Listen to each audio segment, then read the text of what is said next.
Thank you for coming to my TED Talk, My mommy doesn't like Dr. Seuss. She says he's a bad guy. Yeah, well, Dr. Seuss was mean to a lot of people. Why? Well, sometimes people are mean to others without reason when they're different than them. It's not very nice and it's not okay. Who was Dr. Seuss mean to? He was mean to people who looked different to him and people who believed different things than he did. Oh, so he was racist like Donald Trump. Yeah. Hi, welcome in. Oh, hello.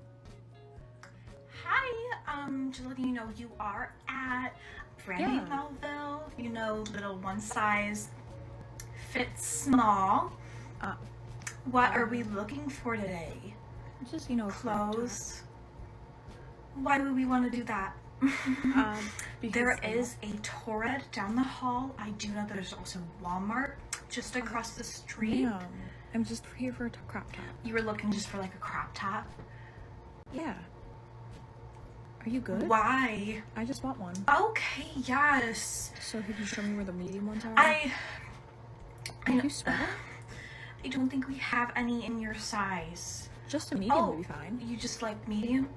Yeah. Why? Because clothes are meant to fit you the way you want. Walmart has large. I really don't need that. Okay. Ow! What the hell are you doing, Cartman? I'm killing you, but unfortunately I could only afford a wiffle bat, so it's gonna take a while. Cartman! Don't fight it, Kyle. It will only take longer. Just slip into sweet unconsciousness.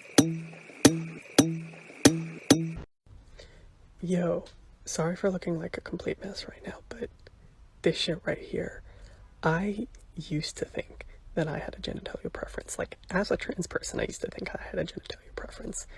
And then I deconstructed my internalized transphobia, and that shit's just gone now.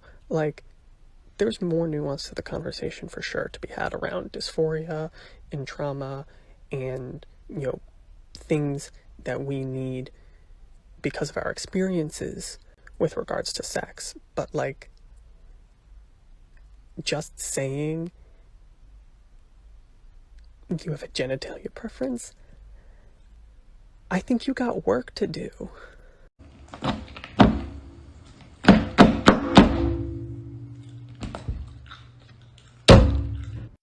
Go to hell. 405,000 U.S. soldiers have fought in. Boy, if you don't go fight for some fucking bitches, talking about 400,000 soldiers but 0 bitches. My friend posted a question on Facebook, can black people be racist? And there were a lot of people saying, well, yeah, black people can be racist. This one time, this black person said this to me. And then I hopped on there and I said, no, racism belongs to white people. We created it for ourselves so that we could benefit from it. And I broke it down and I said, this is the math equation that I use for my 6th grade students. We put it on the wall, on the board. They write it down in their notebooks. Power plus privilege plus prejudice equals racism. And black people can have prejudice. Black people can have power for, like, I'm thinking like political power. But then at the end of the day, whether you have prejudice and power, there's still that privilege aspect that's lacking. Then for backstory, I will pepper in the fact that I am gay. In 2020 and during the pandemic, we were considered essential personnel. We've worked through COVID-19, day in, day out, 16 hours a day. We hung in there. I worked every day during the pandemic. They made the most money they've ever made last year during the pandemic, but yet they don't want to give us what we're asking for. $29 billion in profits, and you shut 2 plants. They're wondering who's next. We lost cheese nips last year. It's different products that we've had here, and we're losing it, and they're going to Mexico. You can't even talk about Mexico. You know, what I'm hearing is they make something like 96 cents an hour or 97 cents an hour. So it's hard for us to compete against that. Company would rather have profit than to have quality product. And to send it to Mexico, they're getting the profit. That's it. It's money. Nothing else matters. We can't even hardly find packages from our plant in the store. We understand it's a business, but outside of the business, we are all people. Migo, go! Call me what you want, but you can't call me broke. Money! Pull up. If you're white and you think that your opinion should be shared on a topic you don't know much about and you never really cared or want to listen to the things black and brown people have to say, don't be a clown, just shut the fuck up and continue about your day.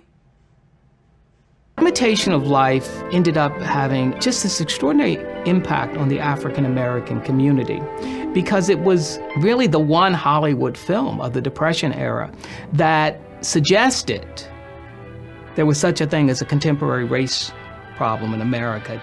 I'm not black. I'm not black. I won't be black. It tells the story of two women, a black woman and a white woman. Yes? Good morning. Each is without a husband. Each has a young daughter to raise. At one point in the movie, the black woman is preparing breakfast for the white woman. The white woman's so impressed with her pancakes. I never tasted anything so good in all my life. How do you make them? It's a secret. And it's going to die with Delilah. She gives the recipe to the white woman. The white woman eventually markets a mix based on that recipe.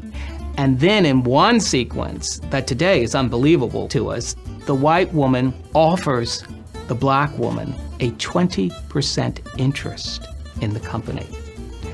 Well, of course, this is very kind of the white woman, particularly since without the black woman, there would have been no company whatsoever. Now, here are the papers for you to sign. But if I sign them, then what? Then you'll have a 20% interest in the Aunt Delilah Corporation. You'll be rich. Heartache comes to the two women in Imitation of Life because of their daughters. And for the black woman, the great heartache comes when her daughter decides to cross the color line and pass for white. The director, John Stahl, was determined to find a white-looking black actress to play this light-skinned young black woman. They turned their eyes to New York City, and that's where they saw Freddie Washington. And Freddie Washington was known as the girl with the boy's name, the black girl with the green eyes, the black girl who looked white. Early in her career, she had been urged to pass for white, that she would have a chance at a big career, and she refused. She said, in essence, she could never be. Let's talk identity politics, because what's going to happen really quickly here is that Republicans are going to say, I don't care that she's black, I just don't like her policies. And you all are playing identity politics and only supporting her because she's black. But here's the truth, is that white people have a luxury. They can take on and take off their identities as they please because of this thing called privilege. But for the most part, people of color and people who are part of marginalized groups don't have that same luxury. We are always our identity. And so, for the most part, white people don't seem to understand why it matters that Kamala Harris is black, or that Barack Obama was black, or that Mayor Pete Buttigieg was gay. It matters because we have to be these identities at all times. So it's not identity politics as in just connecting point. It's that our identities are who we are at all times. It is how we are seen at all times. It is how we live in the world at all times. And we don't have the luxury of being able to be identityless or white. So it's not identity politics. The reality is it's representation, and it matters. What's the most chronically online take you've ever seen on the internet? She told y'all to read a book and y'all called her classist for weeks. Poor people can't read. Libraries don't exist. An ebook, Barnes and Noble. And I get there are certain circumstances where someone just might not have the time and accessibility to do these things, but I highly, highly doubt her point of that video was to berate those specific people. I'm pretty sure it was fairly apparent that her point of that video was that you should find value in yourself outside of your looks. I thought that was pretty obvious. And I get her delivery might not be for everyone. I personally find it hilarious, but if you watch that video and took away from it that she's classist, I just think you just need to go outside. Have your own, log off the internet, have your own day of play. Just log off for a minute. Well, I mean, if that's what democratic socialism is, then I'm basically on board.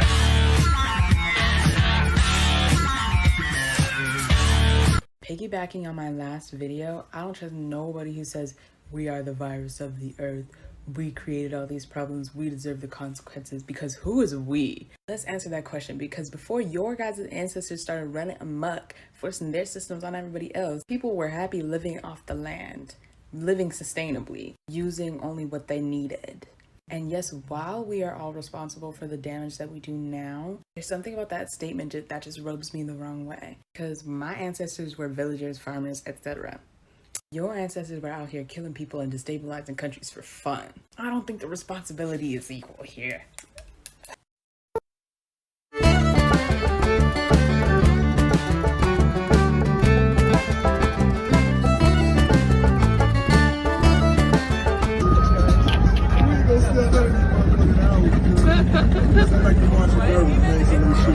What incarnation?